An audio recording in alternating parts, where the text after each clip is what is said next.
Welcome back to the Torque Test channel. This is episode 5 featuring Harbor Freight's newest Earthquake XT. On this channel we test modern impact wrenches versus old school torque ratings. Essentially assuming your father's impact was rated at an honest 450 foot-pounds, what do modern impact wrenches really make compared to that?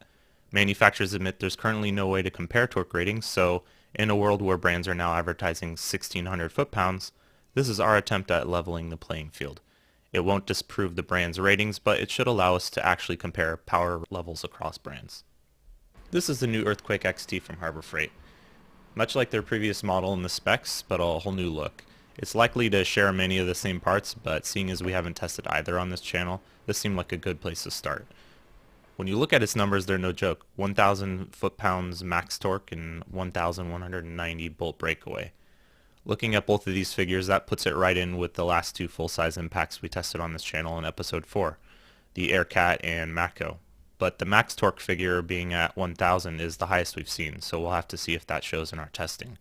Also, the Aircat and the Harbor Freight are roughly the same price, so I'm interested to see how they stack up against each other. If you compare its size, it's just a bit longer than the Aircat 1150 we just tested, and a hair longer than this old IR 231.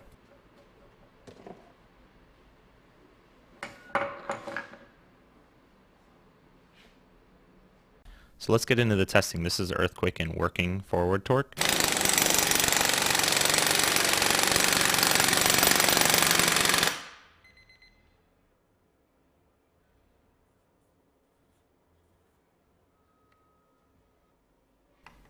And max reverse torque.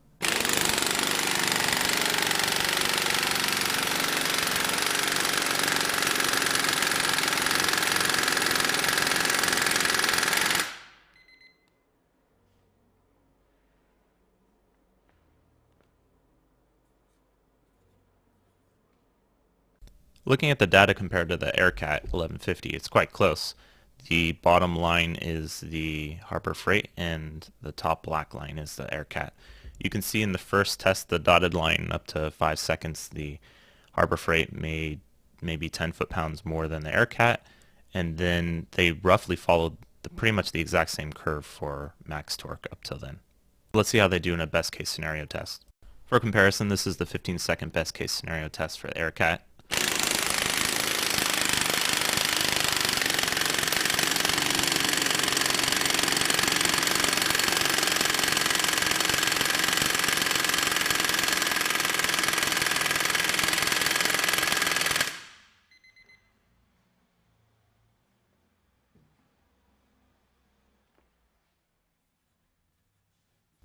And the best case scenario test for the Harbor Freight Earthquake.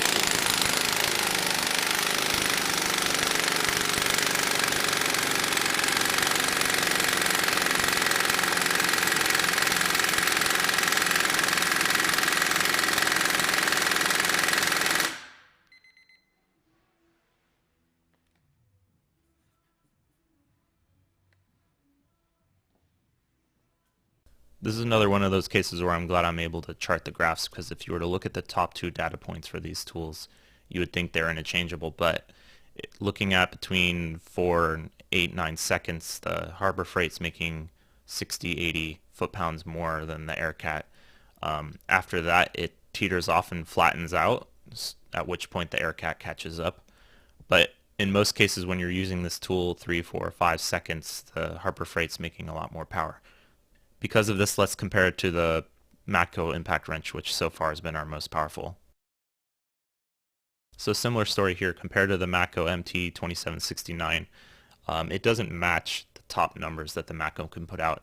But even compared to what is the most powerful impact wrench we've tested so far, the first 4 up to 5 seconds of this tool, at least in this best case scenario test, the Harbor Freight is putting out more power. The total number is not going to reach maybe what these other tool impacts will eventually, but in most cases, when you're using this for short periods of time, it's putting out a measurable amount more power than the Matco, which I think at its price point is pretty impressive. So of course, compared to an old IR231H impact wrench that your father may have used, This impact didn't make 1,000 foot-pounds, but neither have any of the other full-size impact wrenches we've been testing.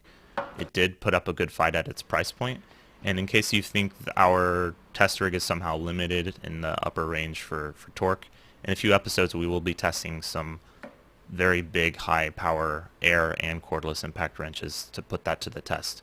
And I think they will move the needle. Subscribe and see.